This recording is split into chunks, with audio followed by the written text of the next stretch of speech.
Jadi pangeran makanya Sayyid Ali itu Sohibu Simtiduran adungawi di antara doanya waj'al sayyiati man ahbabta. Jadikan ya Allah kesalahan saya kesalahan orang yang engkau cintai. Karena ulama nyontono ngene, saiki Nabi Adam ambek iblis itu padha salah ya to. Enggak jawab ya. Padha salah, iblis itu salah bodoni Nabi Adam salah dilarang mangan wit khuldi tetep mangan. Mau trimo rayuane sinten? Iblis. Tapi wong piye-piye pangeran seneng Nabi Adam. Sediluk diusir bar sumajtabahu rabbuhu fataba alaihi wa hada. Bar langsung Adam urung metu kok swarga diwarai. Damke kepengin tak sepuro nggih, tak warai dongane. Iblis tak diwarai. Mane kira donga, ngomong. Dadi ngene ke, ya pokoke wong disenengi ku menang kan.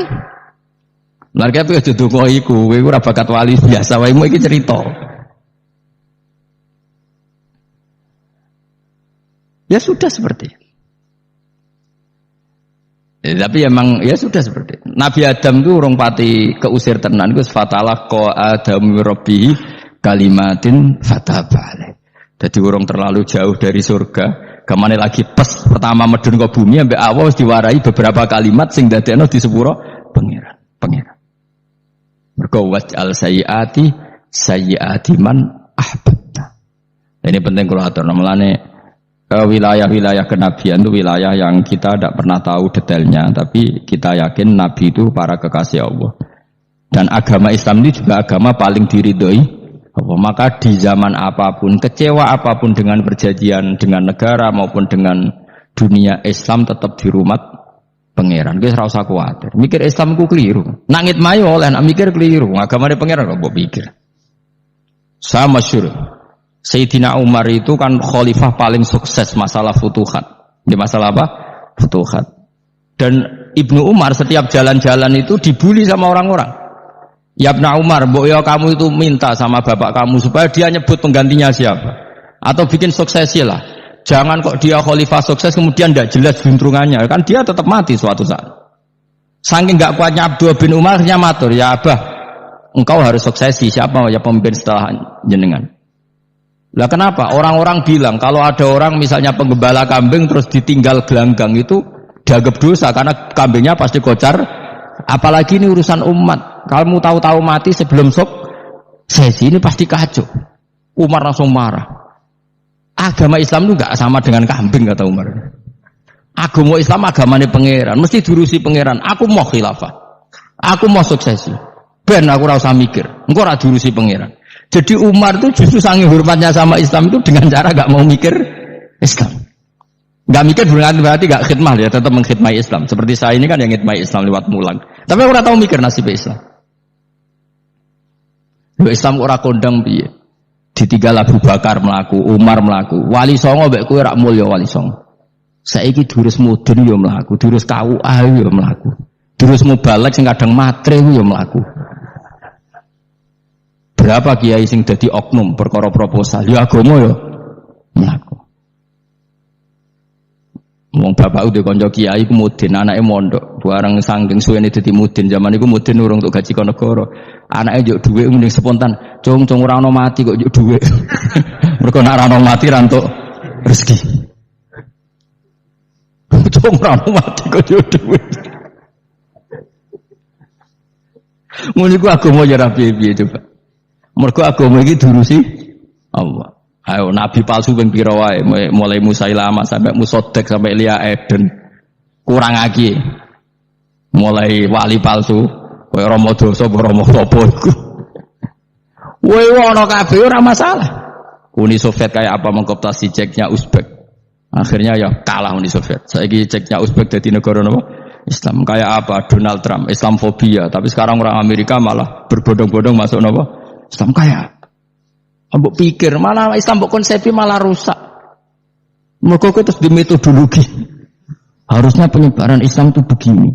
Harusnya mbah mungkira pangeran kok muni harusnya. Wong Islam kadang melaku ya lewat mudin, lewat. Saya itu punya santri ini kisah nyata. Itu lahirnya di Bali. Itu bisa baca Fathul Mu'in. Lahirnya di Bali. Bahkan dia ketika SD itu tukang mimpin lagu Hindu. Lagu Bali apa Hindu apa Buddha? Hindu. Karena dia ketua kelas. Tapi Islam. Semua comuin. Jadi kayak gede. Gara-gara apa? Jadi bapak itu bakul sate yang Bali. Ya bakul sate. Berhubung sukses, ponakane misalnya ini diajak. Orang Madura kan gitu. Aslinya orang Madura. Setelah kampung itu menjadi kampung muslim, lama-lama berkebutuhan punya masjid. Berhubung wis anake kiai ana masjid mosok ora di wong alim. Akhirnya anake dipondokno di Jawa. Pondokno di Jawa iso maca muin terus ngaji sama saya. Jadi saiki ning Bali kok ana wong ora muin, ya ana santrine di Bali maca fatul muin. Ning Jawa kadang wong ora iso maca muin. Jadi terima bakal sate muter terus. Era putu. Kayak Islam di Indonesia, gara-gara pedagang Gujarat. Meskipun sejarah itu diperdebatkan, ya gara-gara dagang. Karena mereka Muslim ya akhirnya menyebarkan apa? Islam. Jadi semudah itu Allah.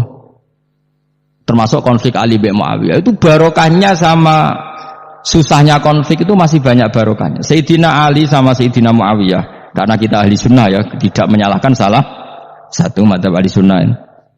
Itu barokahnya beliau konflik itu banyak sahabat yang migrasi. Ada yang ke Cina, ada yang kemana-mana. Termasuk yang diyakini para sejarawan ada yang ke Selat Malaka. Termasuk akhirnya sampai ke Baros itu. Barokahnya orang nggak nyaman di Yaman itu di Syria sama di Irak. Akhirnya Islam menyebar. Oh sudah. Andai kan nggak ada konflik itu, mungkin penyebarannya juga lambat. Makanya saya bolak-balik bilang, setan itu ono goblok. Gomko ora melok ngaji saiki. Lah setan ora goblok piye? Kalau ada anaknya kiai 5 lanang kabeh sih, alim kabeh iku didu. Mergo rebutan pondok induk. Aslinya pondok satu titik di desa itu. Misalnya ning Beduan ya di meja. Gara-gara tuh konflik itu terus sing sitok minggat ning Kalimantan. Gara-gara anak kiai yo gawe pondok ning Kalimantan. Sitok minggat ning Sumatera, anak kiai yo gawe pondok ning Sumatera. Cara setane gak ngedu, malah pondok tetap satu titik.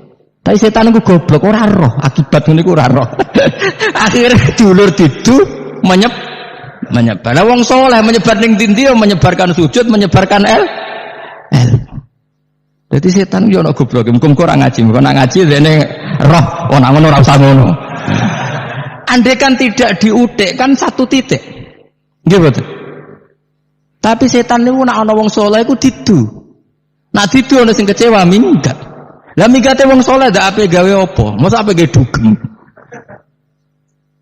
Mulane kula anggere wong saleh tukaran Gus iku tukaran gara-gara tukar sak migat ning Papua ya alhamdulillah ngene.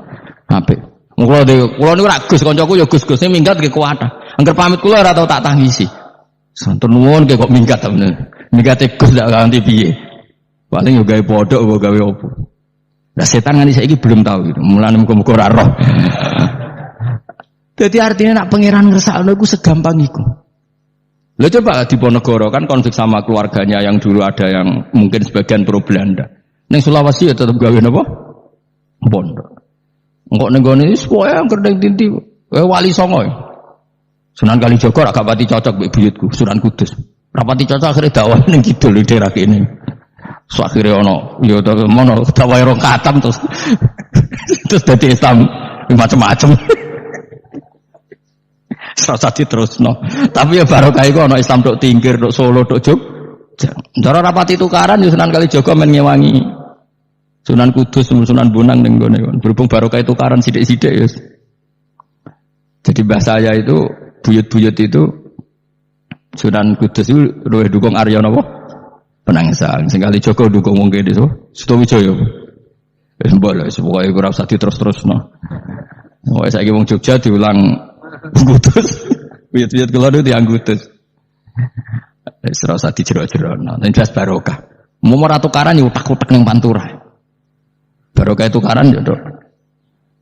Ya itu. Tapi ora usah terus nak ngono tukaran barokah ora usah muni ngono. Pokoke nek pengen sing ngersakno kabeh barokah. Tapi ora usah diciptakan. Ana suami istri pegatan terus. Ya kadang ya barokah sing wedok untuk bojo luwih bener. Akhirnya alhamdulillah saiki bojoku apik. Padahal sing lanang tau GR, nak pegat iso apa? Ya piye-piye malah apik. Iku pangeran. Makanya mikir Islam yo mikir. Sekarang kan ndak orang terlalu semangat Islam terus dia konsep Islam harus menguasai negara, akhirnya memaksakan jadi pemimpin. Sing Islam harus kultural. Akhirnya kejauhan Islami.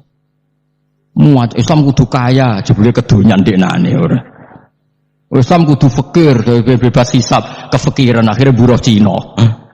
Justru kakean konsep wis mari kuwajo. Lah ya ana sing Islam kudu sugih, nek sugih ben kuat. Jebule bareng sugih kedo ana sing milih fakir ae ben tambah hisab, kefikiran Islam buruh Cina. Islam harus merebut negara supaya ada konsep khilafah. Pas ngerebute wis ngafir-ngafir wong akeh. Pas prosesnya wis dadekno perkara. Islam harus kultural, jebule main-main gong wae malah sindenan terus. Ra sida dakwah, mergo kakean apa? Kultural ora usah dikonsep, wis ben mlaku. Pangeran dhewe sing ngatur Islam. Kayak apa agama ini pernah ditinggal orang-orang terbaik? Mulai para sahabat tabiin sampai wali songo, nyatanya tetap berjalan.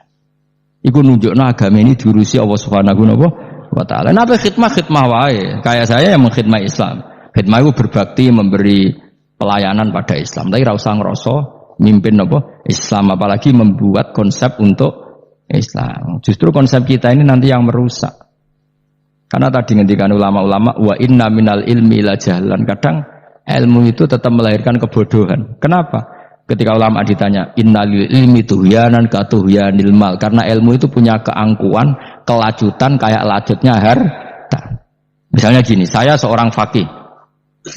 Ditanya sesuatu yang tidak mendesak pun saya jawab, hanya karena mempertahankan kredibilitas saya sebagai seorang faqih. Padahal jawaban saya itu malah bahaya bagi Islam. Misalnya gini, contoh gampang. Ada orang misalnya Ruhin baru tobat, dia sholatnya salah, rukuknya salah. Terus saya ditanya sama Fauzi, Gus sholatnya Ruhin sah apa enggak? Wong dia enggak memenuhi syarat dan rukun. Tentu saya sesuai disiplin fikih saya bilang enggak sah. Karena harus sujudnya ngongkrong atau dia sholatnya Fatihahnya enggak benar. Padahal andaikan saya ada jawab lebih baik. Karena apa? Bisa saja menurut Allah sholatnya dia enggak sah secara fikih tapi diterima Allah. Karena dari enggak sholat menjadi sholat. Itu kan ibarat begini. Orang makan tela yang agak-agak beracun, tapi tidak racun yang mematikan. Itu baik apa enggak? Ya tidak baik jawabannya. Tapi kalau bandingannya daripada tidak makan sama sekali, tentu baik makan. Nah, kesalahan itu yang, makanya kata Imam Ghazali, kesalahan itu yang dialami para fuqaha mu'asirun sekarang. Setiap pertanyaan itu dijawab. Dan ironisnya karena sesuai disiplin.